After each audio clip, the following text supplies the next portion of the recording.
Isaías capítulo 11.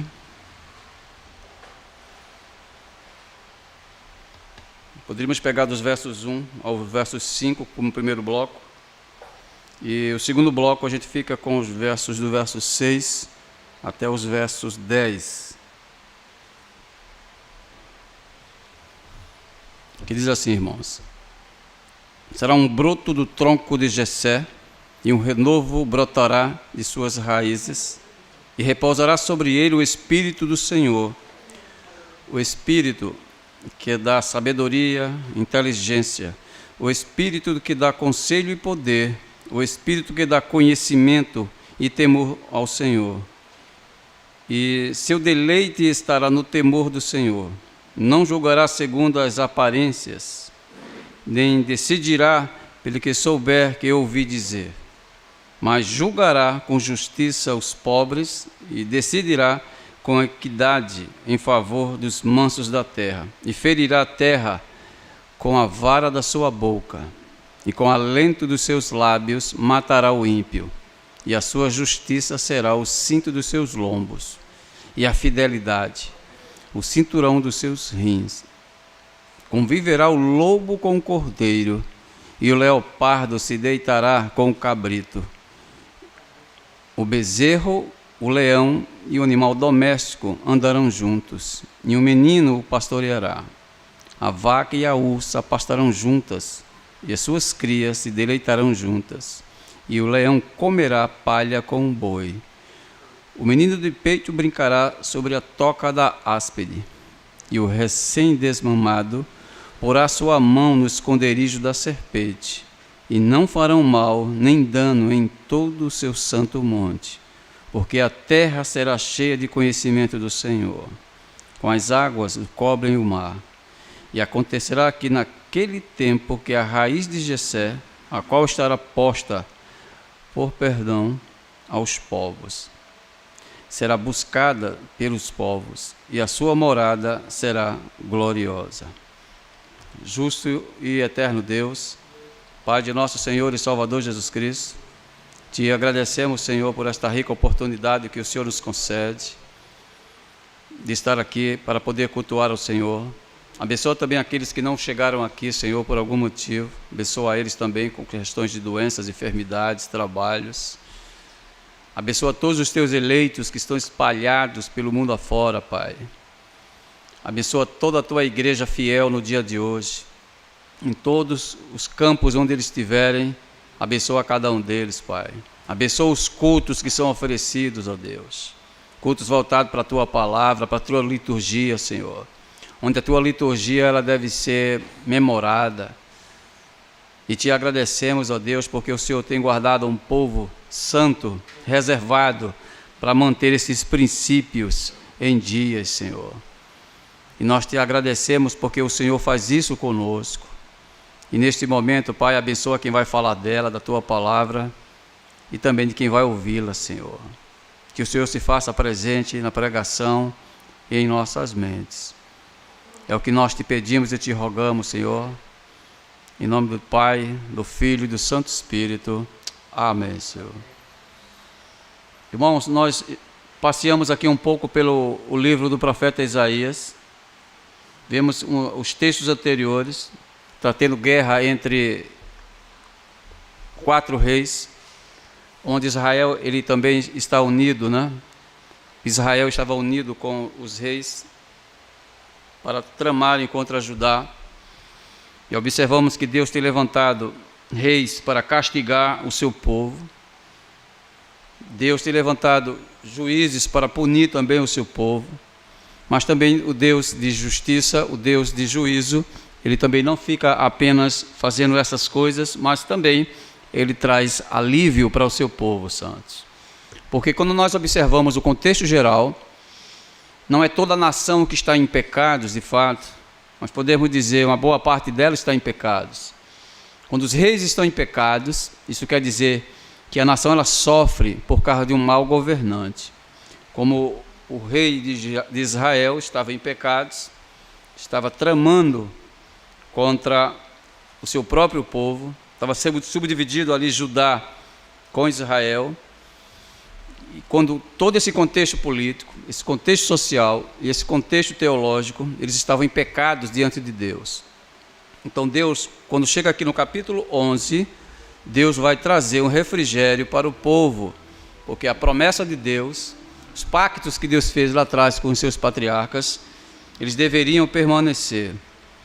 E aqui no capítulo 11, dos versos 1 aos versos 10, Deus promete um renovo da raiz de Jessé e um reinado justo e pacífico para o seu povo, que estava em tormentos.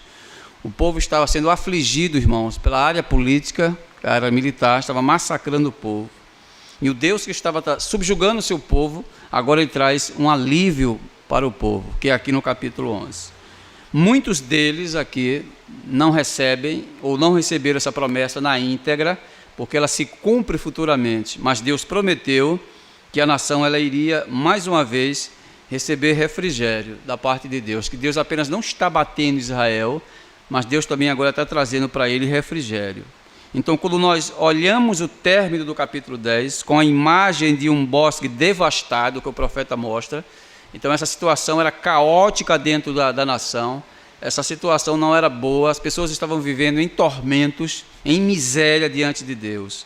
Então o Senhor derrubou os cedros do Líbano, ou seja, os poderosos reis orgulhosos, eles caíram diante de Deus, porque Deus massacrou eles. Mas no meio deste campo de tocos secos, que Israel está vendo uma imagem de árvores cortadas,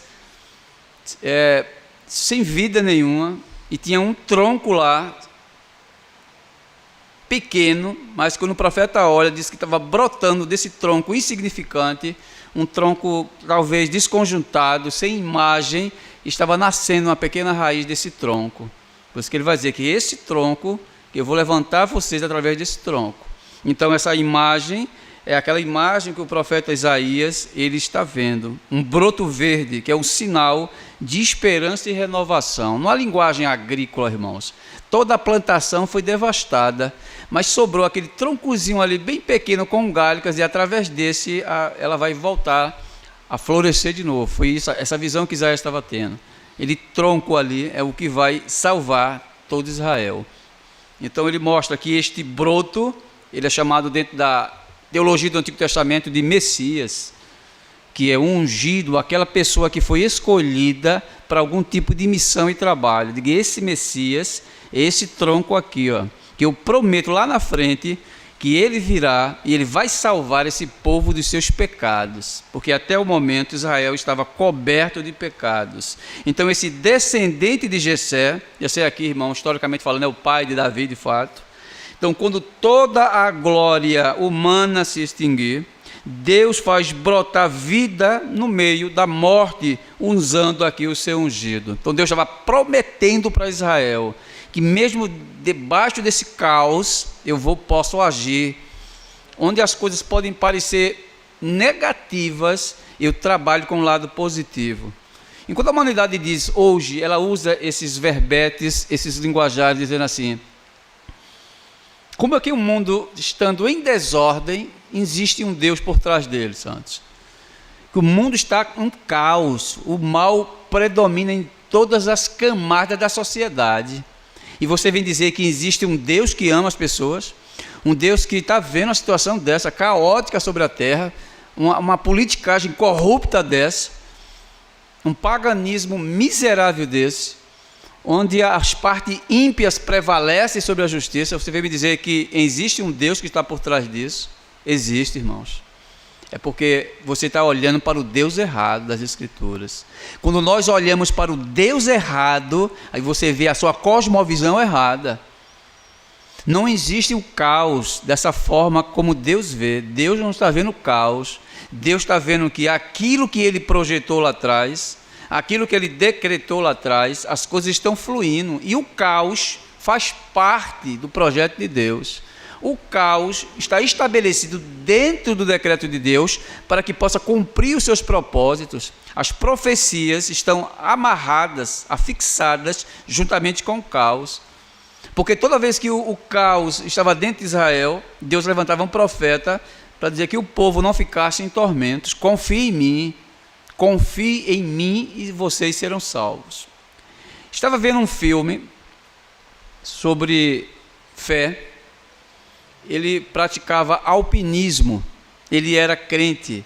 Esses filmes, ele não é um filme bíblico, mas é um filme que mostra uma pessoa que se diz crente e com o outro lado Deus. E ele estava fazendo no Monte Everest alpinismo, e ele escalou um monte talvez muito alto, e nessa escala que ele fez, ele começou a medir um ponto de partida para o outro. Então ele foi medindo os montes. Quando chegou num certo monte, ele teve problemas com os pinos que ele bate para colocar o gancho. O pino caiu, ele não tinha mais como voltar, e ele disse: eu vou agora apelar para Deus, só tem ele. E disse que começou a orar a Deus, e a coisa começou a ficar nebulosa, escura, porque ele também já estava escurecendo de fato. E ele pedindo ajuda ao Senhor para que Deus o ajudasse a sair daquele campo onde ele estava caótico, onde ele não conseguiria avançar para cima e nem regredir, porque ele estava sem os pinos que fazem a movimentação. E ele começou a orar a Deus, e disse que ouviu uma voz que bradou para ele. Ele disse: eu quero te salvar. O filme relata assim: eu quero te salvar. E ele pergunta: o que eu devo fazer, Senhor? Ele fez: solte o último pino que está segurando você. Aí ele disse, na mente dele, ele disse: se eu soltar esse pino, eu vou cair. Ele disse: eu estou pedindo ajuda, não estou pedindo suicídio. Aí a voz de novo disse: solte o pino que eu te salvo. Aí a cena fecha-se. Aí quando a cena abre-se de novo, ele já está morto, né? Por que ele está morto? Porque ele ficou congelado na montanha, e ele não conseguiu avançar, nem subir e nem regressar. Aí o filme já mostra as pessoas resgatando ele pela manhã. Aí o filme endossa o seguinte: se aquele homem acreditasse em Deus, Deus o iria salvar. Porque quando a escuridão saiu, irmão, as trevas saíram da noite e amanheceu o dia, aí se ele tivesse vivo, ele ia enxergar onde é que ele estava. Ele estava a poucos metros do chão, onde ele tinha passado de um bloco para o outro. Quando ele passa de um bloco para o outro, ele não observa que aquele bloco que ele pulou era muito baixo, e ele achava que estava em grande altura. Por isso que a voz disse: solte o pino que eu vou lhe salvar, porque ele ia cair e ele não ia morrer. Isso quer dizer o seguinte, Santos, a premissa do filme: nós devemos confiar em Deus sobre as circunstâncias das nossas vidas. Da mesma forma que Israel aparentemente estava sendo devastado pelas forças inimigas, ele deveria confiar em Deus, como Acais não confiou em Deus, preferiu fazer politicagem com os inimigos de Israel.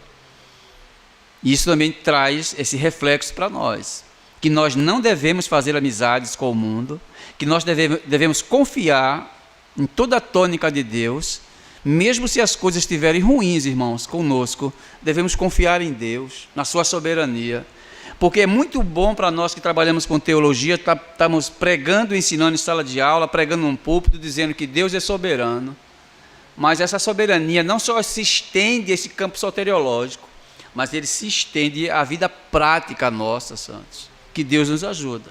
Então aqui mostra que Israel não estava confiando plenamente em Deus. E mesmo assim Deus disse: eu faço brotar no meio da desgraça, no meio dessa devastidão total de caos, eu faço brotar vida. Porque isso para mim não significa nada. Para Deus isso não significa nada, brotar vida, porque Ele é o autor da vida, santos. Ele disse para outro profeta de muito peso dentro das Escrituras, ele disse: o que tu vês? Ao profeta disse: eu vejo um vale de ossos secos. Isso quer dizer, irmão, só caos e mortes tinha na frente do profeta. Aí Deus disse assim: eu não vejo isso.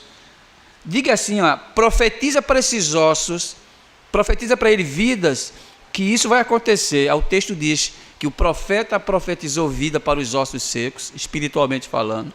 E ele disse que os ossos começou a bater osso com osso, membro com membro, nervo com nervo, e os ossos começaram a se juntar, os nervos começaram a se juntar, começou a aparecer carne, e daqui a pouco estava homens prontos, vivos.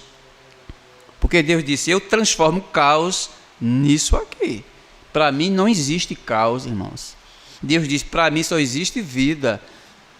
Outra situação entre Israel e os inimigos de Israel, que um profeta está com o aluno, e o profeta disse: olha, o aluno chegou e disse: olha, Senhor, o campo está cercado por inimigos. O profeta, quando olhou, disse: tá não, está, olhe, não, faça o seguinte, olhe você e veja quem está por detrás deles. Aí ele disse: Senhor, abre os olhos dele para que ele enxergue a realidade. Ele não está chegando à realidade, não. Ele está chegando à situação parcial. E disse: quando o menino olhou e disse: eis que vejo um exército muito mais numeroso do que aqueles nossos inimigos que estão aqui.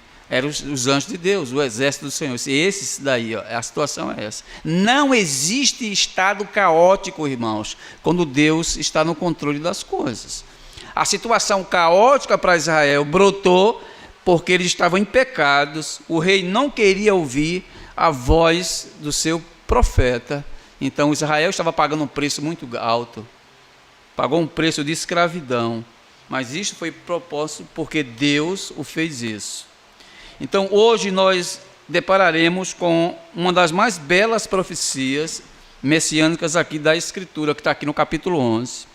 Este capítulo nos revela um rei que trará justiça, paz e restauração universal. Será uma restauração católica para todo mundo. O mundo vai entrar em paz. Aquilo que nós escutamos de uma forma falsa, como diz assim, a Palestina está agora em guerra com Israel. Aí o Estado de Israel com a Palestina entra em paz, aí as pessoas do mundo acreditam nessa paz. Não existe paz na Palestina, santos, entre Israel e os palestinos ali, na faixa de Gaza. Aquilo ali já dura muito tempo e não vai acabar. Porque não existe paz de verdade. A paz que nós temos hoje sobre a terra é uma paz falsa.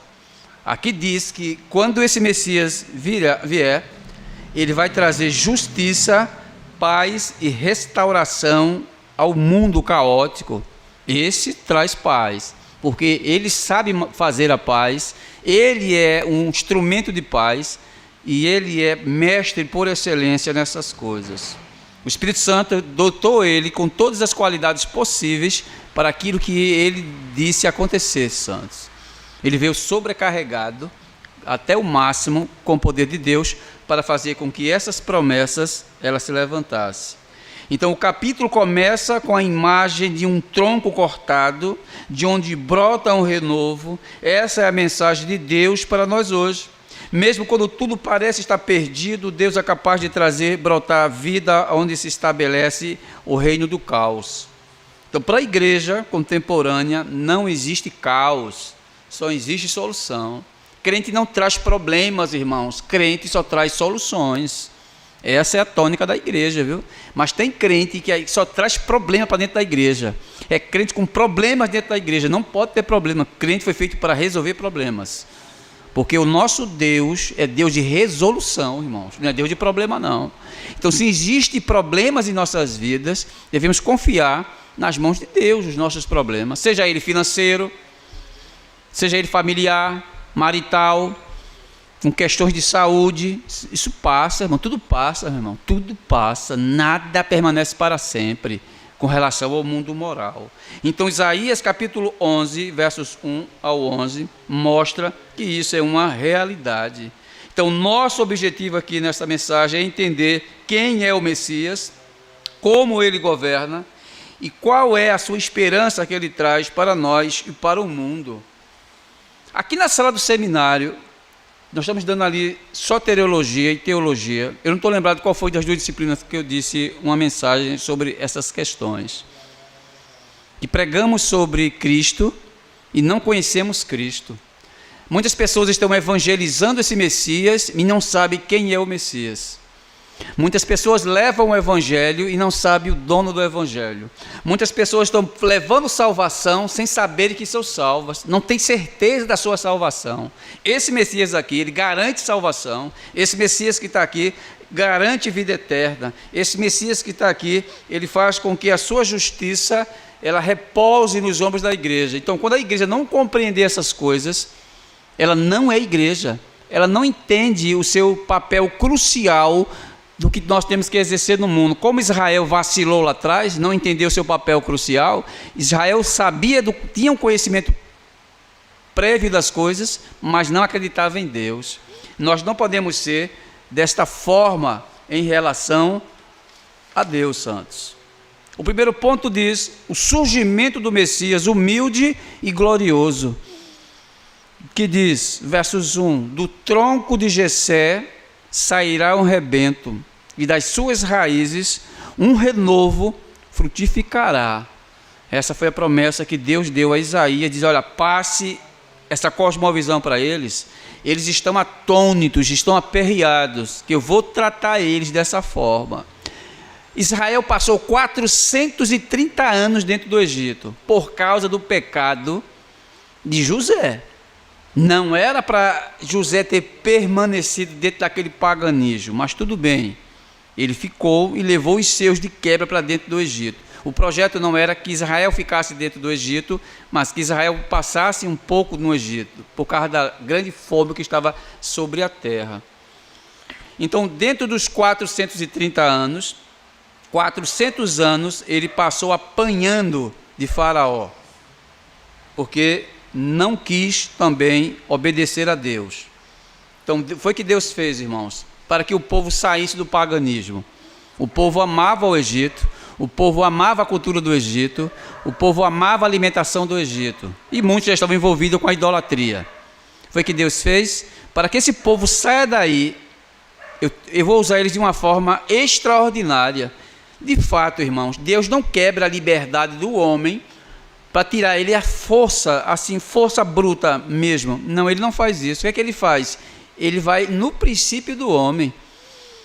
Ele disse, existe uma forma especial para que eu possa arrancar o povo do Egito, sem precisar forçá-los a sair do Egito, eu posso forçar externamente Faraó a expulsá-los, mas para que eu faça isso com o rei do Egito, primeiro eu tenho que fazer com eles. Foi o que Deus fez, irmãos.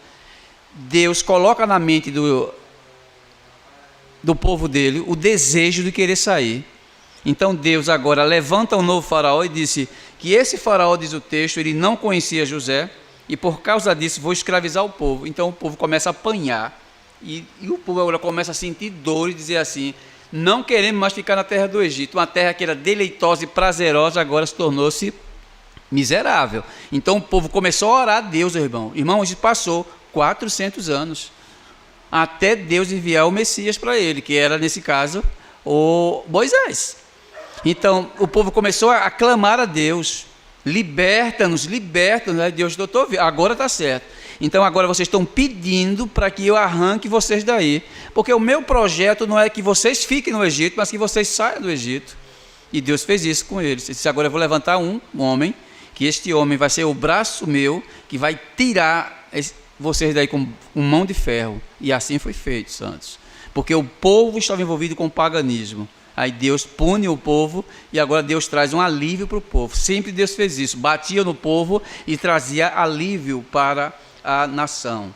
Então esta é a parte que diz que esse surgimento do Messias, ele viria com uma característica. Você pode dizer assim, Deus, ele é pobre, Deus, ele não trabalha com riquezas. A questão não é essa, irmãos. Não tem nada a ver com isso, com o negócio de riquezas. Porque riquezas também faz parte de Deus. A riqueza pertence a Deus. Então vocês vão entender aqui um ponto porque ele veio dessas características, pobre, como o texto vai dizer. Então diz que esse surgimento do Messias seria humilde e glorioso. Então o tronco de Jessé sairá um rebento, e das suas raízes um renovo frutificará.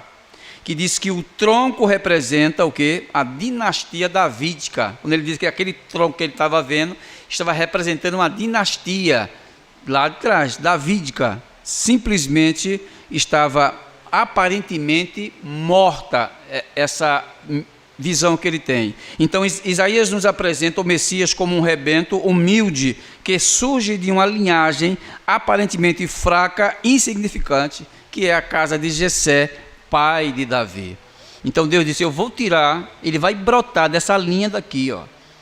Não é uma linha real de pessoas ricas, de pessoas poderosas. Ele não vai nascer em uma casa real, ou seja, uma casa poderosa, onde as pessoas pudessem olhar para ele no futuro e ver que ele era uma grande coisa.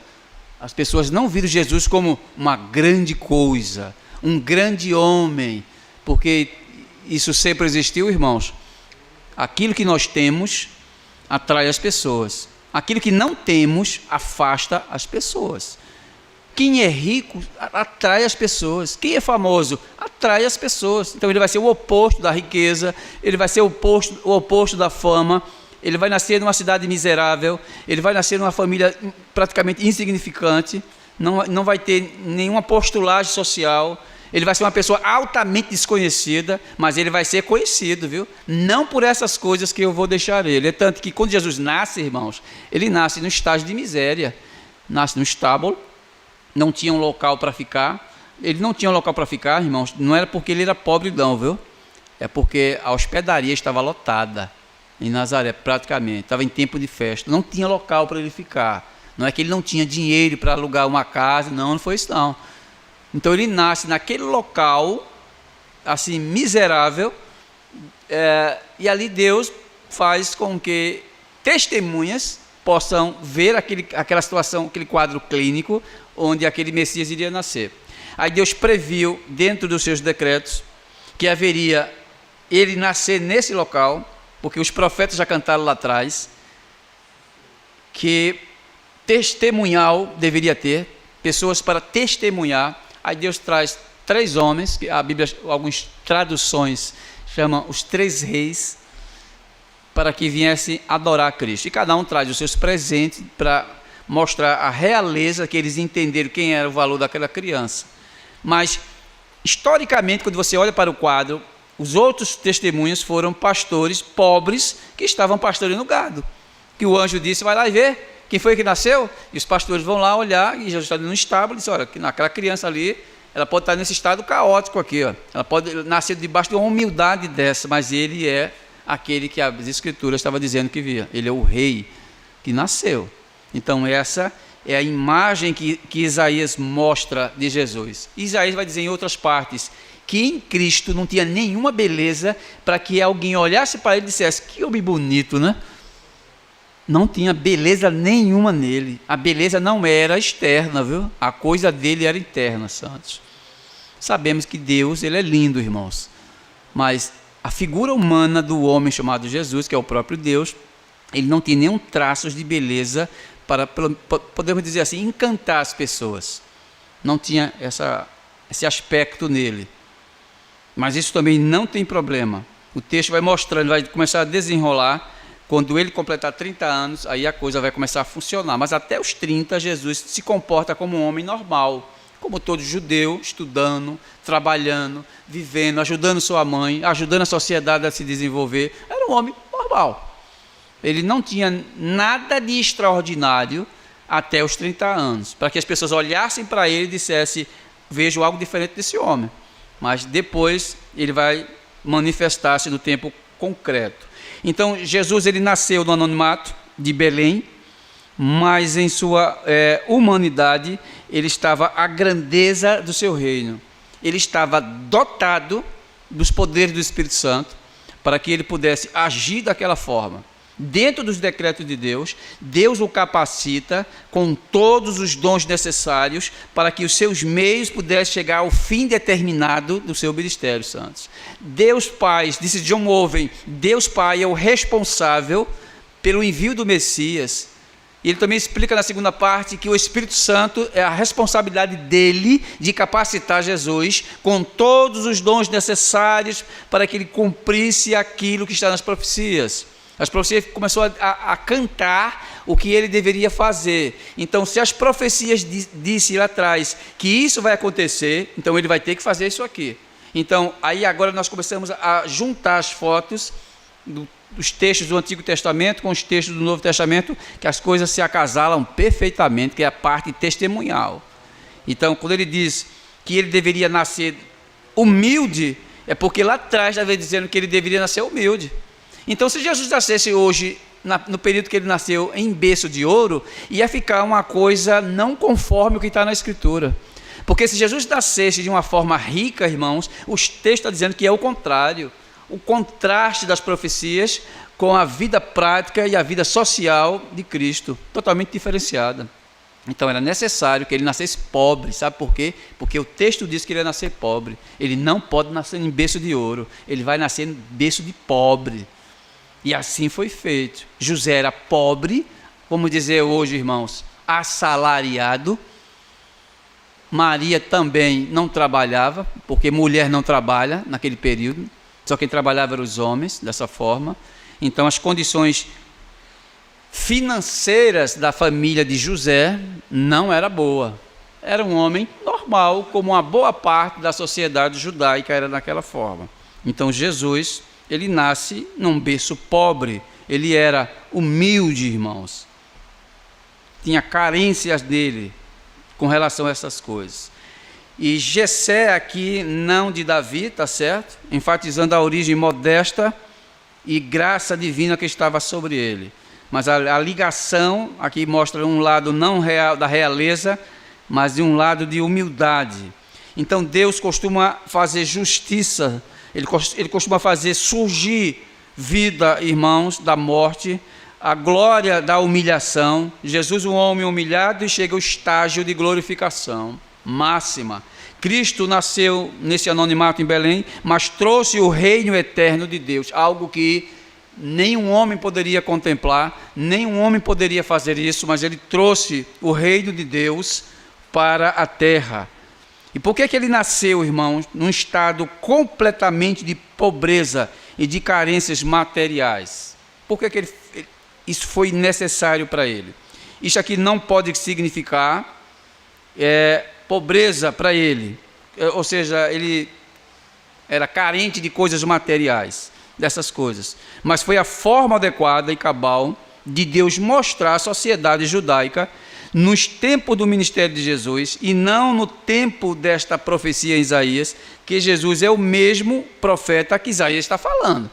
Aí Deus disse: eu vou fazer com que ele nasça pobre, porque a profecia está cantando que ele vai nascer pobre. Essa é a finalidade. Quando vocês leem Isaías dessa forma, é para fazer o seguinte, que quando há uma argumentação no futuro, quando Jesus nascesse, que essas profecias deveriam acasalar, deveriam bater perfeitamente com aquilo que ele falava, com aquilo que ele vivia, e de acordo com as profecias que foram dadas. Por isso que as profecias, quando eram citadas, o indivíduo que está nela deveria bater 100%.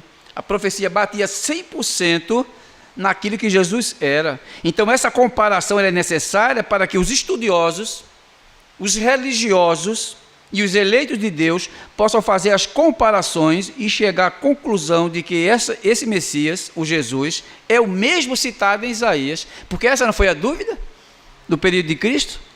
Será que ele é o Messias? Aí teve um inteligentemente que disse: ele é. Porque ele está fazendo coisas que somente Deus pode fazer. Porque se Deus não fizer isso nele, ele não consegue fazer. Então esse homem ele começa a analisar os fatos históricos, bíblicos, porque a parte histórica é a verdade, viu? Com aquilo que ele fazia. Então Jesus falava uma coisa, ele discorria para a Escritura, ele observava. Jesus fazia milagres, ele olhava para a Escritura. Jesus fazia os seus prodígios e sinais, ele olhava para a Escritura. Ele disse: eu vou ter que falar com esse homem, eu quero conhecer esse homem. Aí quando chega no capítulo 3 de João, esse homem sai à noite, porque ele era um dos homens muito importantes dentro do Sinédrio, talvez por isso ele sai à noite, para não ser visto com a sociedade, com aquele rabínico errante, porque Jesus era um rabino errante, os santos, perante a visão dos judeus. E diz assim, irmãos, no versos 1 e 2: havia entre os fariseus um homem chamado Nicodemos, um governante dos judeus, e este veio de noite a Jesus e lhe disse: mestre, nós sabemos. Veja o que foi que ele disse. Ele pluralizou a coisa. Ele disse: não somente eu, mas nós sabemos que és mestre vindo da parte de Deus, porque nenhum homem pode fazer esses milagres que tu fazes se Deus não estiver com ele. tinha um homem consciente, racional, humilde até o talo, para entender que aquele homem que estava fazendo multiplicações, ressuscitando, curando, pregando de uma forma diferente dos demais mestres da época, que ele era altamente diferente. Aí Nicodemos disse: nós sabemos, Jesus, que tu é diferente, porque nada que tu faz está fora de Deus. Tudo que tu está fazendo está vindo da parte dele, nós já sabemos disso. Então era nós quem? Nicodemos e aqueles que pensavam feito Nicodemos, porque a maior parte do sinédrio, eles podiam até cair na realidade: nós vamos matá-lo, viu? Mas estamos errados, porque ele não é culpado não, viu? Ele não é culpado não, mas por causa do decreto, irmãos, Deus cegou eles, não deixou que eles enxergassem a beleza do Messias. Aí Pedro vai dizer isso lá na frente: se eles soubessem quem era Jesus, eles não teriam crucificado. Mas por que eles não sabiam, irmãos? Porque Deus não cegou eles? Deus não os deixou enxergar quem era o Messias. Como Deus abriu a mente de Pedro, disse: olha Pedro, quem é esse aí? Aí Pedro disse: esse é o Messias. Aí disse: olha, quem te revelou não foi carne, mas foi o meu Pai que está nos céus. Então a gente observa, é uma ação sobrenatural de Deus para mostrar, como prova de testemunhas para alguns, que aquele homem é o Messias, porque o que ele faz, o que ele diz, o que ele professa, a sua ortodoxia é perfeita com as profecias que está dizendo sobre ele. Quando as pessoas dizem que ele é o Messias, porque aquilo que ele está fazendo está encaixando perfeito dentro do escopo do Messias. Se eu olhar o campo histórico onde ele nasceu, onde é que diz a profecia? Ele nasceu aqui, ó, tal local. Ele nasceu em tal local. Então, essas paridades que nós conseguimos ver se encaixa perfeitamente com ele. Então, como é que eu não posso dizer esse homem é o Messias? Por causa dessas paridades, por causa dessas singularidades entre o Antigo Testamento e o Novo Testamento. Eles são muito bem próximos um do outro. Então, essas são os reflexos do Antigo Testamento com os reflexos do Novo Testamento. Então, esse cruzamento que Nicodemos fez entre história e as obras de Cristo, eles estão espalhados por todos os panos de fundo da Escritura. Então, esse cruzamento que Nicodemos fez é um conhecimento do Antigo Testamento com a pessoa do nosso Senhor Jesus Cristo. Porque em Isaías capítulo 7, o profeta diz assim, irmãos: o nascimento virginal do Emanuel, que ele iria nascer através de uma virgem. Aí Maria, naquele período, estava virgem, e pare Jesus de conformidade com aquilo que o profeta disse lá atrás, em Mateus capítulo 1, 22 e 23. Em Isaías 53 cita o sofrimento vicário do Messias, em contraste com a morte dele no primeiro século. Então, Isaías descreve a forma cruel e bárbara que Deus projetou para matar Jesus. Ficou entre dois criminosos. O processo diz, irmãos, que para terminar de executar a vítima, quebrava-lhe os seus ossos, as pernas deveriam ser quebradas. E na hora que isso acontecer, irmãos, os guardas olharam e não quebraram as pernas de Jesus, porque os dois foram quebrados, viu? Os dois bandidos que estavam ao lado de Cristo, eles morreram. Mas Cristo não foi. Mas a profecia diz que também ele iria ser perfurado. Veja como a coisa diz. E a água deveria sair dele. A profecia diz. Aí foi o que os soldados fizeram? Pegaram a lança e furaram a pleura de Jesus, é a bolsa que tem água, e o buraco já estava aberto, então a água começou a escorrer com sangue. Aí cumpre-se o quê? A profecia. A gente observa que o que foi dito no Antigo Testamento estava sendo cumprido no primeiro século. Então, como não poderia dizer assim, irmãos? Há uma grande chance desse homem ser o Messias, porque tudo aquilo que está dito nos profetas está acontecendo com ele aqui. Esse cruzamento do Antigo Testamento com esse homem é perfeito. Esse homem é o Messias, pô. Esse homem é o Messias. Porque toda a sua vida, o que ele fez, o que ele pregou, o que ele ensinou, o que ele viveu, os milagres que ele fez, estava tudo manifestado, que essas coisas deveriam acontecer, santos. Então, como não dizer que esse homem é o Messias? Como eu posso negar isso? Isso, Nicodemo já estava carregado em sua mente de convicção de que ele era esse Messias. Essas provas históricas e bíblicas mostram a veracidade documental e testemunhal, porque na época a testemunha era mais importante do que os documentos santos. Mas por que os documentos também deveriam ser mantidos? Para gerações futuras, porque nas gerações futuras não ia existir mais a testemunha, porque todos já estavam mortos. Aquelas 500 pessoas que testemunharam sobre Cristo, ele subindo aos céus, todos morreram. Eu não conheço nenhum deles. Mas o que foi que sobrou para nós em pleno século 21? Para poder crer que Jesus é o Messias? Documental. Documento, que chamamos de cânon, vara de medir. Escritura, ou muitos conhecem por Bíblias, e outro por Escrituras Sagradas, é o testemunho, documentos que deixaram para nós. Então esse Messias, de fato, ele é o Cristo. Então esses cruzamentos que foram feitos aqui, eles eram feitos para este ponto. O ponto 2 diz, o Espírito do Senhor repousa sobre ele, o verso 2 diz. Repousará sobre ele o Espírito do Senhor, o Espírito de sabedoria, o Espírito de entendimento, o Espírito do conselho e de fortaleza, o Espírito de conhecimento e de temor ao Senhor. Então essa profecia se cumpre publicamente no início do ministério de Jesus Cristo. Ela se cumpre perfeitamente. Jesus é chamado na sinagoga para ler um texto, para explicar, para pregar. Não é? Ele explicou Isaías. E ele cita esse texto aqui do profeta Isaías, que o Espírito do Senhor está sobre mim. E ele disse, hoje se cumpriu essa profecia. Aí começou o disse-me-disse. E o povo não estava errado, irmãos. Por que o povo não estava errado? Porque o profeta Isaías cantou 700 anos antes a profecia. Ele disse lá atrás, 700 anos. E depois um homem chega e sobe no púlpito da sinagoga e diz assim, lê o texto, aí tudo bem, não tinha problema nenhum ler o texto que ele leu, ele explica e fecha com a conclusão dizendo assim do texto, essa profecia cumpre-se hoje, irmão. Mas como, Jesus? Porque, irmãos, se nós estivéssemos lá, se não fosse uma ação de Deus, se nós estivéssemos lá, talvez eu perguntaria ao Senhor, como assim se cumpre hoje? Porque quem estuda teologia sabe, irmãos, aquilo que ele disse é o seguinte, essa profecia está se cumprindo hoje, quer dizer, o Messias já está aqui no meio de vocês, é isso que ele quer dizer, o Messias já está aqui. Tudo bem, ele não disse assim, eu sou essa profecia, ele não disse isso, mas ele disse, hoje se cumpriu a profecia. Ele quer dizer, o Messias já está aqui em nosso meio. E os judeus começaram a argumentar, irmãos, porque queriam matá-lo. Porque, de fato, irmãos, a vinda do Messias é uma coisa de supra importância para os judeus, como até hoje eles aguardam o Messias.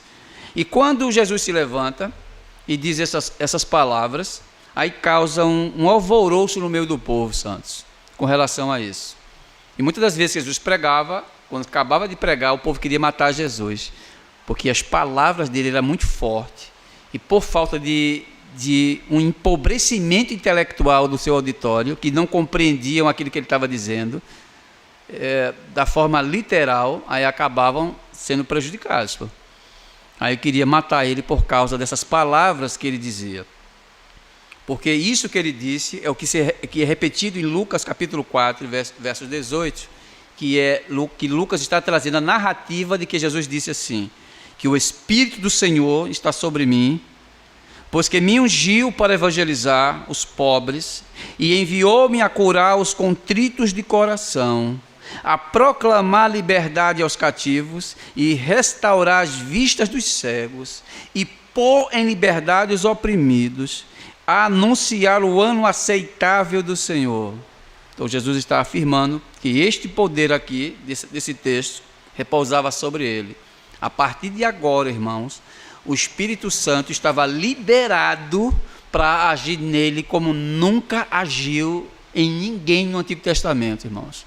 Pela primeira vez, o Espírito Santo estava liberado 100% para agir de uma forma total como nunca agiu antes. O Espírito Santo agia nos profetas. As pessoas dizem assim, coisa maravilhosa, os profetas quando agem, mas na forma de Cristo não, irmãos. Porque se tu observar, todo o Antigo Testamento estava apontando a direção para ele. Todo o Antigo Testamento foi construído, irmãos, a base da teologia do Antigo Testamento foi construída com os decretos, as profecias, os juízos, apontando para ele. Então, tudo se resume nele, santos. Se resumiu dele. Ele quer dizer o seguinte, olha, tudo aquilo que vocês olharam para trás foi feito para mim. Que ele disse, olha, Moisés falou de mim. Olha para como é que ele disse. Abraão respirava a me ver. Ele disse, olha, até Abraão respirava em me ver o meu dia. Veja como ele está dizendo que agora Deus está habitando no meio do povo. Porque a palavra Emanuel em hebraico significa Deus está andando no meio do povo. Deus está mantendo comunhão com o povo. Ou seja, Deus está no meio do povo. E Deus não está, irmão? Em Cristo, Deus humaniza-se. Deus cria massa e substância física pela primeira vez, porque Deus sendo metafísico, sendo um ser substancial, porque um ser substancial ele tem que existir, aí Deus existe como ser substancial, porque Deus é metafísico, mas Deus não é físico, então essa premissa ela cai por terra. Deus agora tem massa física, irmãos. Deus agora come carne e farinha. Deus toma café, come peixe, come pão, como um ser humano normal, porque Deus tem corpo. Aí quando João abre o seu evangelho, que ele diz, abre o texto e diz, no princípio era o verbo, em arquém rologos caí rologos prostotonhon. Quer dizer, no princípio era o verbo estava com Deus, porque verbo é a palavra que indica ação, estado e fenômeno. Estava reservado na eternidade? Não, eternidade não. Esse verbo humanizou-se e ele anda entre nós. Mas quem é esse verbo? É o Nazareno. Esse Nazareno aí, que nasceu em Belém, vem coisa boa de Belém? Então, como é que ele disse? Será que vem alguma coisa boa lá de Nazaré, dessas cidades baixas? É como o Nordeste daqui, né? Vem com alguma coisa boa do Nordeste? Não, só vem coisa boa da capital. Pois veio ele, Deus humaniza-se nessas regiões. Então, o Espírito Santo o capacitou, irmãos, de uma forma intelectual, de uma forma emocional, de uma forma para fazer milagres e poderes.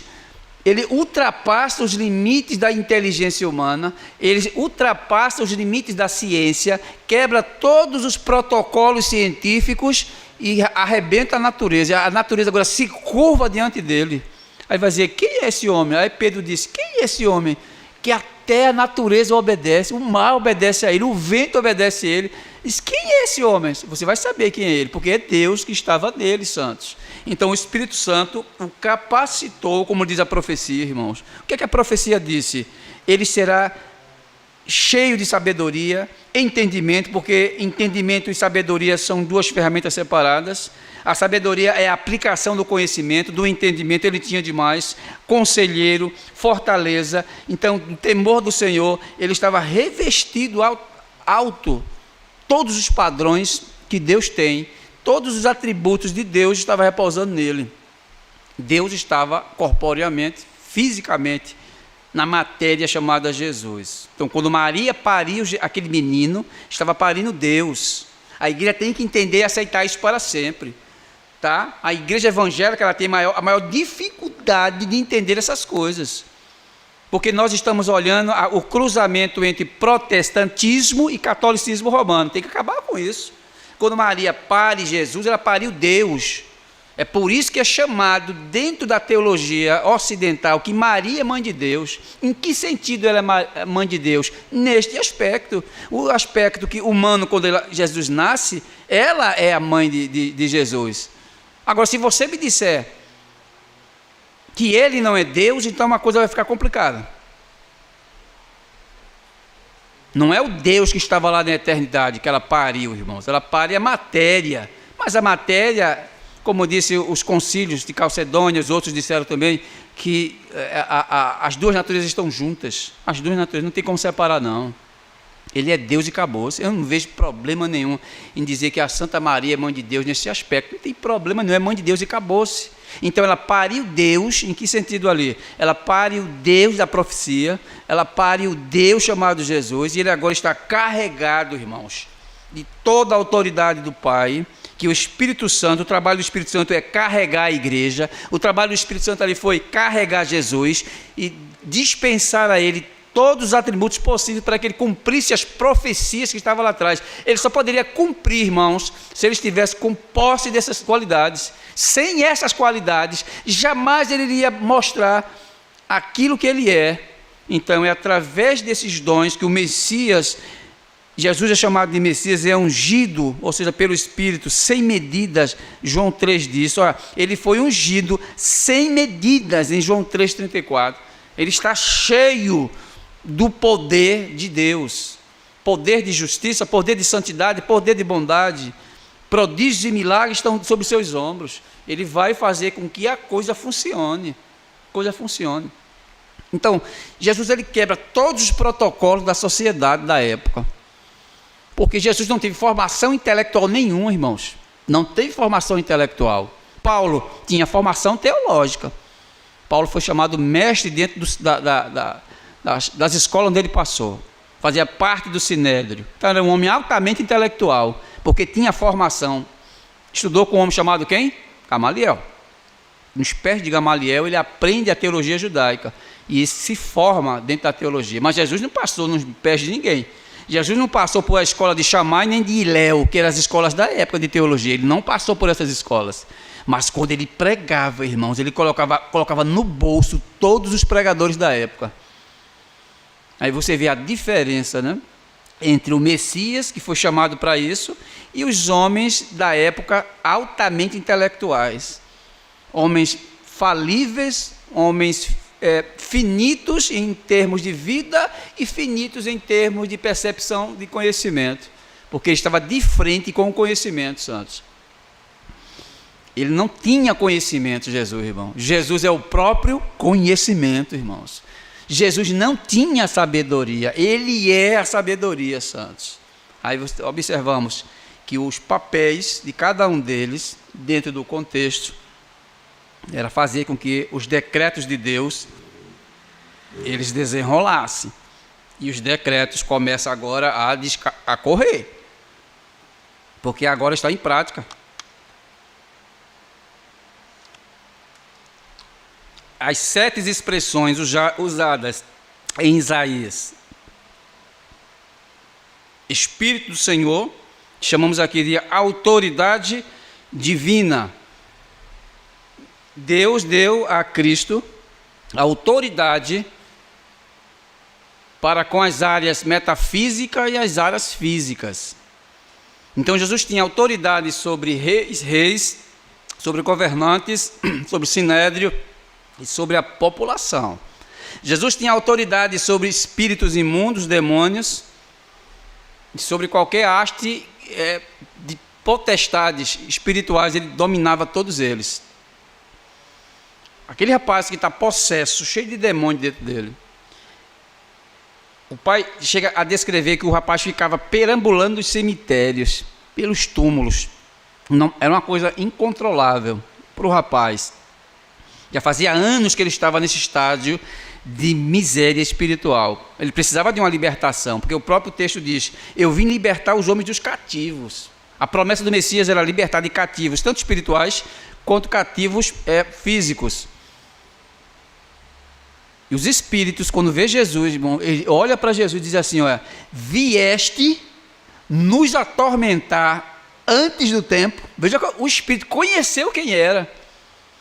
Permite-nos que nós saímos desse corpo e entramos nos porcos. A Jesus olha assim, os porcos fazem, vá. Eles saem e entram nos porcos. Vê o prejuízo que Jesus deu, irmão. Prejuízo, irmão, é só prejuízo para a sociedade. Quando os demônios entraram nos porcos, o que é que acontece, irmão? O texto diz que tinha um desfiladeiro, que os porcos caíram no desfiladeiro. Eles morreram, os porcos. Os donos dos porcos olharam para aquilo que Cristo fez. Era para agradecer, mas eles não agradeceram. falaram mal de Jesus porque trouxe prejuízo, irmãos. Porque os porcos morreram, perderam isso aqui, ó. Muitos porcos perderam por causa da autoridade que Jesus tinha nos demônios. A autoridade sobre o campo físico, irmãos, que ele tinha. Foram quantos pães? Deixa eu me corrigir aqui. 5 pães e 2 peixes? 5 pães e 2 peixes. Alimentou mais de 5.000 fora, olha para aí, fora mulheres e crianças. Como se ele dissesse assim, vai entre o povo e pergunta o que eles têm para comer, se eles têm algum alimento, porque realmente já estava ficando tarde, nós não vamos liberar o povo com sede e fome. Então faz o seguinte, meninos, entra entre eles e pergunta se eles têm alguma coisa para se alimentar. Aí trouxeram assim, ó, tem isso aqui, ó, porque ele vai agir de acordo com aquilo que já tem. Ele poderia muito bem, irmão, fazer a coisa fluir, mas ele tira de uma essência que já subsistia, que é o pão e o peixe. Ele ora a Deus. O texto diz assim, irmãos, que quanto mais os cestos eram levados, mais pão aparecia, meu irmão. Pão aparecia. Então ele conseguiu fazer a primeira multiplicação de pães e peixes e matou a fome de todos eles. Não apenas isso, irmão, porque onde Cristo está, o excesso das coisas é abundante. Diz o texto que sobrou ainda muitos cestos de pães e peixes. O povo comeram de arrotar e ainda sobrou.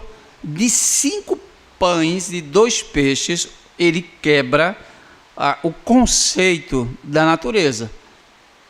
Como é que ele consegue multiplicar dessa forma? Então ele fez isso. Ele vai para uma festa em Caná da Galileia. Essa foi a primeira vez que ele participa de milagres e curas. E diz que a festa estava rolando, porque normalmente uma festa de casamento, irmão, ela durava lá uma faixa de 1 semana. A festa estava rolando e a notícia chega nos vídeos da mãe, né? Ó, eu escutei aí que o vinho acabou, quer dizer, a festa vai acabar, porque sem bebida não tem como fazer uma festa. Aí ela vai e diz para ele, olha filho, o vinho ele acabou. Ele diz, olha, o que eu tenho a ver contigo, mulher, com isso? Isso, irmão, um linguajar que ele não está dizendo, como alguns já ensinaram, que Jesus não respeitava Maria, que ele estava acima de Maria. Não tem nada a ver com isso não. Ele está dizendo que realmente ele não tem nada a ver com isso, porque eu não sou dono da festa. Eu não sou o cara responsável por isso aqui, mas uma das credenciais do Messias era fazer isso antes. Ele chamou o mestre Salas, que é o mestre do vinho, e diz, traz algumas talhas com água. Ele traz as talhas com água. E ele, quando ora, irmãos, eles abrem agora, quando eles abrem, tem vinho. O mestre Sala, quando prova o vinho, diz assim, como dissesse assim no linguajar de hoje, eu nunca tomei um vinho feito esse, meu irmão. Não é carreteiro não, viu? Que é borra do vinho, aquela porcaria, viu? É um vinho de qualidade que eu estou tomando aqui. Poxa, homem, como é que tu faz isso?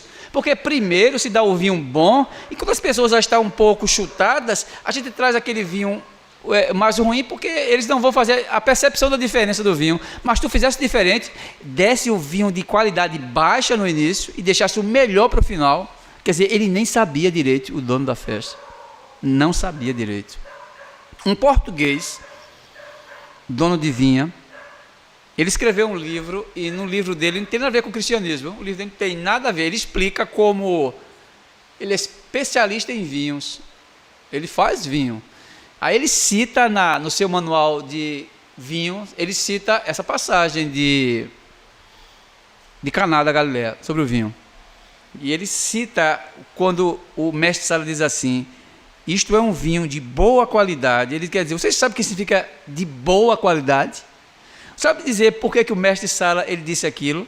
Aí quando você lê o texto, isso passa tão rápido na nossa mente que a gente não consegue perceber o que significa aquilo.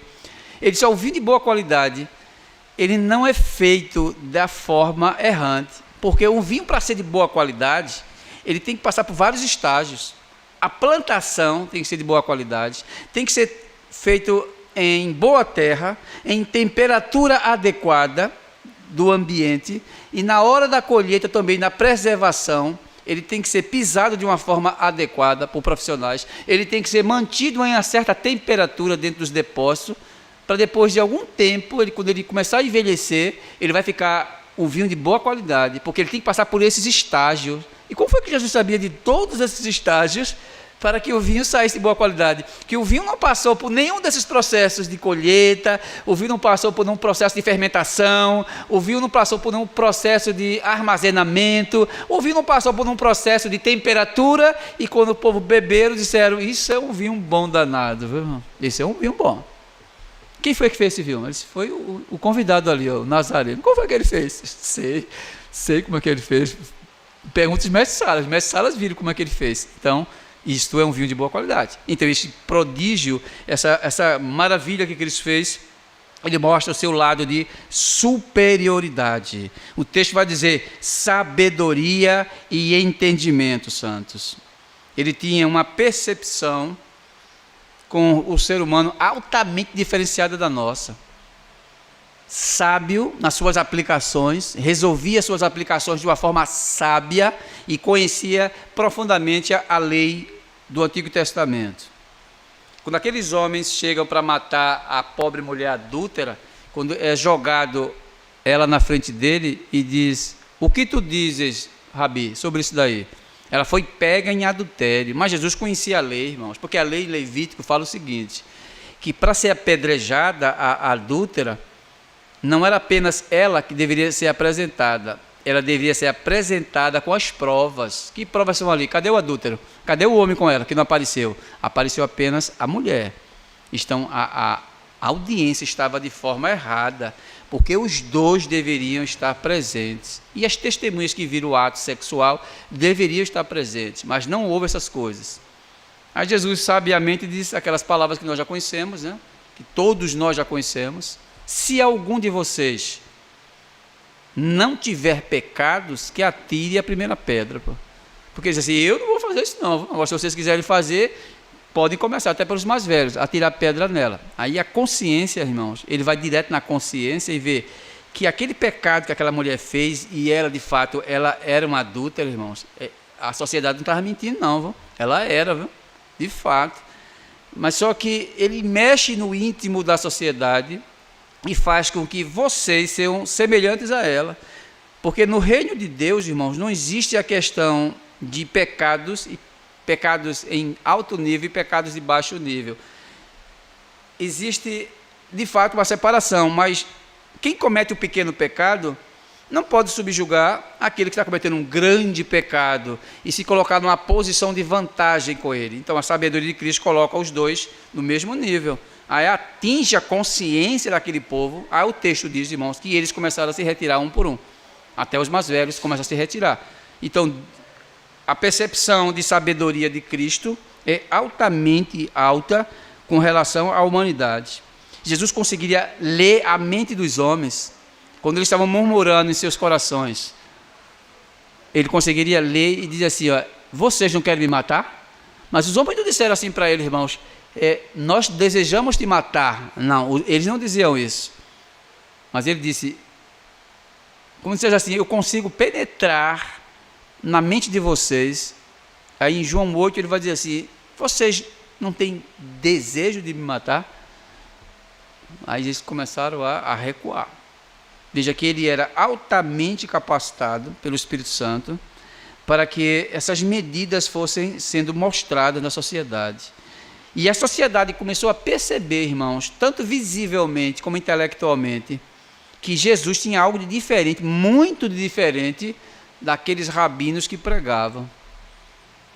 Jesus conseguiu mostrar o maior poder dele com relação a uma coisa que é tratada como impossível ou irreversível, que é a morte.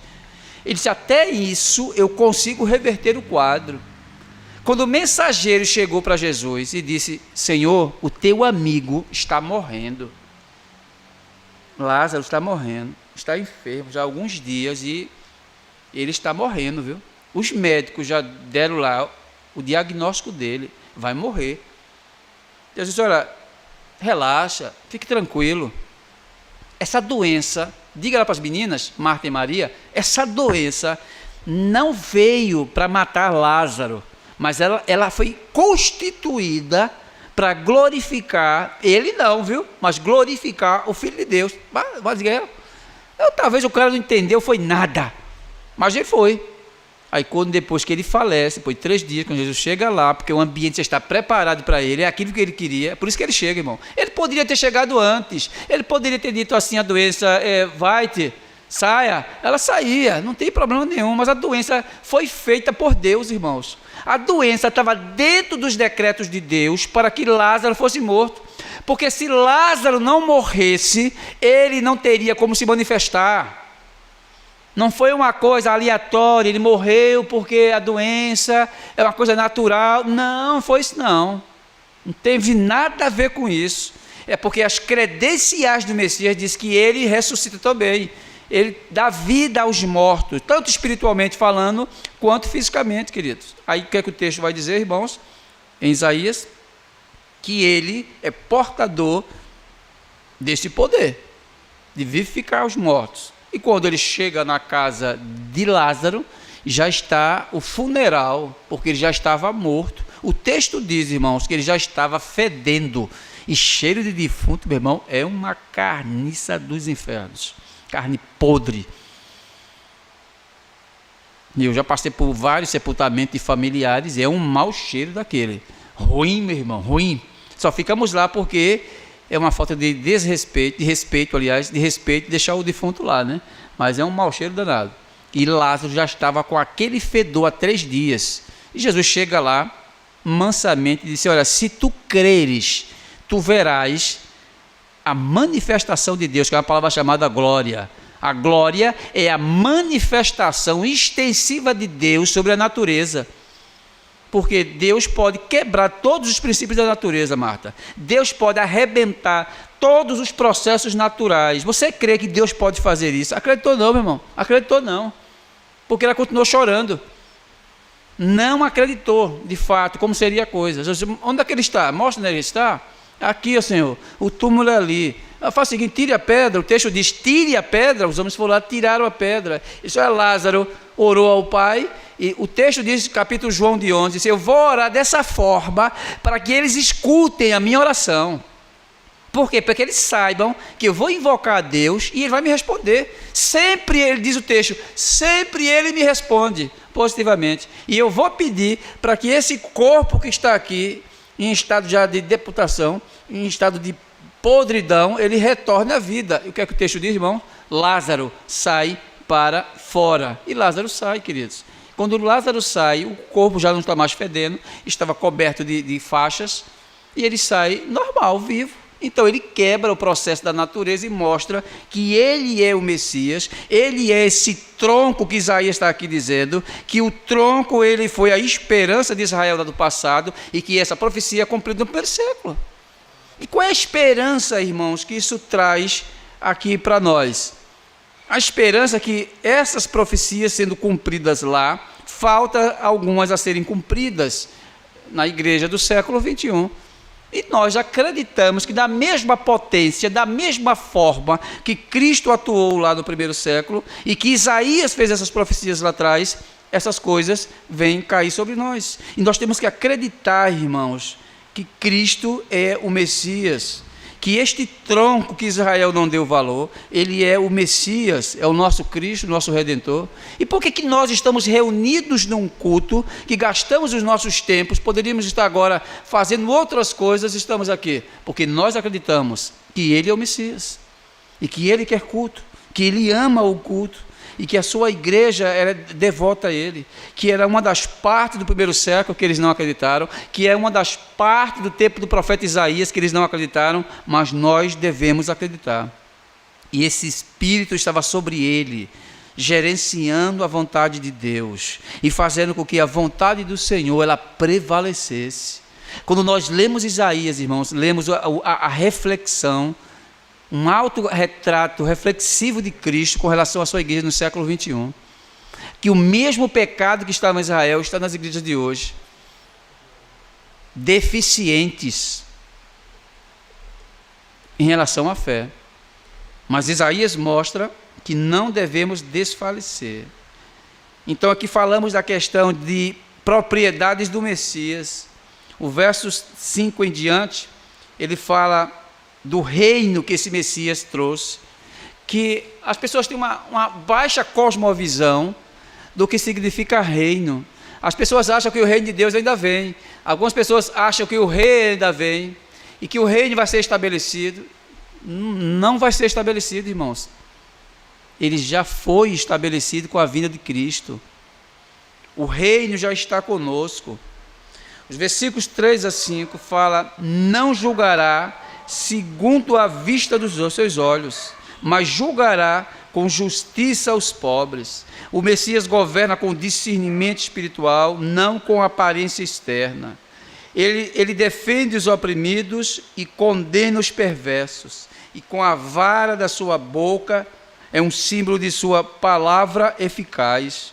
Então, a palavra de Deus hoje está dentro do seu reino. O reino de Deus é a igreja, santos. Uma pequena parcela desse reino cósmico de Deus. Quando o apóstolo Paulo fala que eram as coisas que estavam ocultas para a sociedade, que ninguém sabia, agora vocês sabem, é o reino de Deus que está na terra. A igreja pertence a esse reino. É um pedaço do reino de Deus que já está na terra. Então o reino de Deus, ele é um reino extensivo com a sua majestade, e onde nós, como seus súditos, estamos dentro desse reino. Observe, só está dentro do reino quem é salvo. Ímpios não podem estar dentro do reino. Incrédulos não podem estar dentro do reino. Somente os eleitos de Deus é que fazem parte desse reino cósmico de Deus, que ele chama de eclésia, que ele chama de igreja, que eles chamam de ovelhas de Deus. Então, esses títulos que é dado à igreja, que fazem parte do reino de Deus. Então, essa parte do profeta, que ele fala do reinado e da sua justiça. A justiça de Deus, ela é aplicada com a sua bondade. As pessoas não podem separar os atributos de Deus. Os atributos de Deus são todos coligados uns nos outros. Mas tem pessoas que falam que Deus age com onipotência, que ela é solitária. Ela não é solitária. Todos os atributos de Deus, quando ele age, estão coligados um no outro. Por exemplo, a bondade de Deus é a manifestação da sua justiça. Repetindo, a bondade de Deus é a manifestação máxima da sua justiça. É por isso que o reino dele diz aqui que é um reino de justiça. É um reino altamente oposto do reino humano. O reino humano tem trapacias, os trapaceiros estão ali forjando os resultados para que aconteça. Então, reinos injustos. Reinos injustos. Por exemplo, o Brasil. O Brasil é um país politicamente errado. Injustiça reina no Brasil. Não há como negar isso, irmãos. O conselho, quando estava reunido, quando eu falo conselho, é o Tribunal Federal, com os magistrados. Quando o antigo presidente disse que ia fazer com que o STF ele se tornasse feito uma assembleia, não como é hoje, eles cresceram o olho assim, disseram que se ele fizer isso, ele vai acabar com o Supremo, ele vai fazer como se fosse uma corte para julgar as coisas. E disse: o que nós vamos fazer então? Isso eles entre si, os magistrados da época. E disse: tem alguém para colocar no lugar dele, do presidente? Aí disseram: tem não, porque todos estão manchados, estão todos com processos pesadíssimos nas costas. Mas quem é que tem para disputar com ele, para derrubar ele do cargo? Porque se ele fizer isso, ele vai acabar conosco. Aí disseram: tem um tal de Luiz Inácio Lula da Silva. Aí quando puxaram: mas está sujo também. Ele tem vários processos com a operação chamada Lava Jato, do juiz chamado Moro. Aí ele disse: desmoraliza a Lava Jato, tira a autoridade da Lava Jato e tira as condenações desse homem aqui, ó, do Luiz Inácio, e ele vai ser o presidente da República. Foi assim que foi feito. Desmoralizaram a Lava Jato, porque foram 5 processos, todos eles os juízes condenaram o culpado. A injustiça prevaleceu, quebrou o processo, humilhou a Lava Jato, disse que ela e nada é a mesma coisa, aqueles processos não valem, e inocentaram o camarada. E ele foi solto, eleito debaixo de corrupção, apoiado pelos corruptos, a injustiça prevaleceu. Então a gente vê, não tem justiça no Brasil de fato, Santos. Ela pode ter fragrância, resquícios de justiça, mas a justiça mesmo não tem.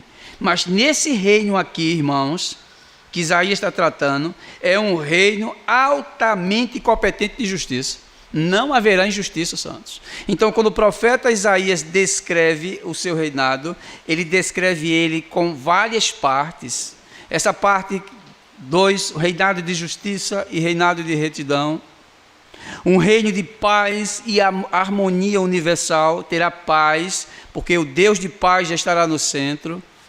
Então, ele faz aquele contraponto quando diz, o lobo habitará com o cordeiro. É impossível, irmão, que um lobo fique 24 horas pastando no campo com um cordeiro, porque ele vai devorar ele, santos. Aí ele faz esse contraste, o reino dele vai ter isso, viu? Esse contraste. O leopardo se deitará junto ao cabrito. Olha, leopardo é uma presa fácil. E um menino pequeno os guiará. Não pode. A áspide vai colocar a mão, a criança colocará a mão na toca da áspide, da cobra venenosa, e ela não lhe fará mal. Olha que bênção, o reino dele. Ele está falando o contraponto, irmãos. Não é que isso vai acontecer, não. É que esse contraponto quer dizer que essas coisas que de contrapartida não vai acontecer no reino dele. Não haverá mal no reino dele, não haverá coisas ruins. E são coisas ruins que vai acontecer. Mas no reino dele, isso não tem como ser possível. Então o pecado trouxe aqui uma desordem à criação. Então o Messias, ele traz reconciliação. No Éden, todos os animais se curvavam diante de Adão. Os animais não iam ferir Adão, não. O leão não partia para cima dele para devorar ele. A cobra não partia para picá-lo. Não, todos eles entendiam, ele é o meu Senhor aqui. Adão e Eva são os meus patrões, são os meus senhores. Nós sabemos disso. A consciência dos animais era essa. Os animais respeitavam o casal, não agrediam ele, não. Então essa desordem, por causa do pecado, que agora os animais agora querem agredir o homem, eles têm um ponto de partida para ferir o homem, que no reinado de Cristo ele disse, essas coisas opostas não vão subsistir. Não se fará mal nem dano algum, porque a terra se encherá do conhecimento do Senhor. A terra vai ficar plena do conhecimento de Deus, irmão. Por que a terra hoje agride o seu próximo? Porque elas não respeitam, elas não têm o conhecimento de Deus. O homem mata outro por um cigarro. Olhou de cara feia, o cara puxa lá o gatilho e mata ele, porque não tem o entendimento de Deus. Eles não respeitam as leis de Deus. Quando a sociedade tiver um entendimento cabal da lei de Deus, não fará mal à sociedade, santos. Se o homem bem soubesse, ele não pode fazer mal ao seu semelhante, não pode tirar a vida dele, não pode espancá-lo, não pode bater nele, não, porque isso é mal. Mas o texto diz, irmãos, que esse mal será extirpado quando esse Messias estiver reinando. O outro ponto fala a reunião e a restauração do povo de Deus, os versos 10 e 11. Naquele dia recorrerão as nações à raiz de Jessé e tornará a estender a mão para adquirir o restante do seu povo. O renovo se torna agora a raiz de Jessé. Ele é tanto descendente quanto essa origem. As nações gentílicas virão a ele, em cumprimento da promessa de Abraão, capítulo 12. E Deus reunirá o remanescente disperso de Israel e atrairá os povos da terra. Então as profecias estão sendo cumpridas com esse propósito. Então quando nós observamos que essas dádivas repousam sobre os lombos do Messias, que essas credenciais aqui dentro desse texto, foi promessa que Deus fez lá atrás, E Deus cumpriu essa promessa quando Cristo veio para a terra. Ele cumpre todos os processos judiciais, santos. Que é uma palavra que eu gosto de falar dentro de sala de aula. Justiça forense que Deus fez em Cristo. Ele agiu com os limites de um tribunal, que a justiça dele foi aplicada nele, para que pudesse aplicar a própria justiça nos seus eleitos. Aí Deus salva pecadores com um ato de bondade e com um ato de justiça no Messias. Então a justiça, que é a aplicação da bondade de Deus, ela é dada à raça humana. Não todos os seres humanos, como nós falamos ontem aqui na doutrina, mas com os eleitos que recebem estas premissas, irmãos. Então estes versos iniciais falam, do versos 1 ao 5, sobre o comportamento desse Messias. Os versos 6 ao 11 fala do comportamento do reino desse Messias. E esse comportamento do reino do Messias é que esse reino será eterno, que esse reino será coberto de justiça e de paz. Não haverá mais brigas da igreja, irmão contra irmão. Isso não vai mais existir, sabe? Isso vai ficar para trás. Que a igreja estará sob o comando de Deus e existirá harmonia entre a igreja. Então aqui esses versos revelam quem é o verdadeiro rei e qual é o verdadeiro reino. Um reino de muita justiça, um rei humilde e um mundo restaurado e um povo reunido para adorar a Deus. As promessas que Deus fez lá atrás a Isaías está sendo cumprida dentro das suas profecias. Então Deus, ele cumpre, irmãos, cabalmente as suas palavras dentro do campo profético. É por isso que nós temos que olhar para o Antigo Testamento como uma vitrine que aponta muitos fatos ainda para o Novo Testamento. E quando nós olhamos com a perspectiva e crendo que aquilo que Deus fez, aquilo que Deus faz e aquilo que Deus está fazendo com o povo em pleno século XXI é uma coisa maravilhosa para o seu povo. Agora, por que nós não provamos de Deus de uma forma adequada hoje? Porque nós não conseguimos ler a Escritura como ela deve ser lida, santos. Nós não examinamos as Escrituras como ela deve ser examinada. Quando você examina os textos que Deus fala sobre essas promessas, que Deus fala sobre aquilo que falou com Israel, que aquilo foi cumprido nesse tempo, no nosso tempo, e que essas coisas vêm acontecendo, e que Deus, ele está pronto, irmãos, a cumprir todas as suas promessas feitas lá atrás com os profetas, e que nós hoje apenas desfrutamos dessas bênçãos. E por que nós não conseguimos desfrutar? A igreja hoje é uma igreja corrompida em doutrina. A igreja hoje é uma manifestação de uma parte humana, uma igreja que reluta contra as Escrituras, irmãos. Mas isto é uma praga que estava lá atrás com os judeus e que nós não podemos aderir, irmãos. Nós temos que aproveitar o clímax que Deus instaurou para a igreja em pleno século XXI e que nós podemos amar a Deus de fato sobre todas essas perspectivas. Qual é o convite que Isaías pode fazer aqui para nós, irmãos? Que nós possamos fazer altas reflexões sobre o que é Deus e sobre o seu reino. O que nós estamos fazendo, irmãos, como súditos do reino de Deus? O que é que nós estamos proclamando a respeito deste reino de Deus? Qual é a minha participação como indivíduo social, como um indivíduo cristão nesse reino de Deus? O que é que nós estamos fazendo? Vivemos as nossas vidas na sociedade como uma vida avulsa, como todo mundo vive, uma vida normativa, como eles vivem.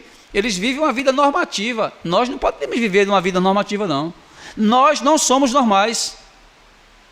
A igreja não é normal como o mundo.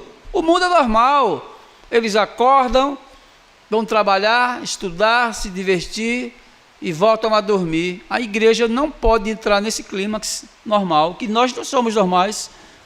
Nós pertencemos ao reino de Deus, que o reino de Deus é altamente contra o sistema que está oposto no mundo hoje. E nós vivemos de acordo com o mundo.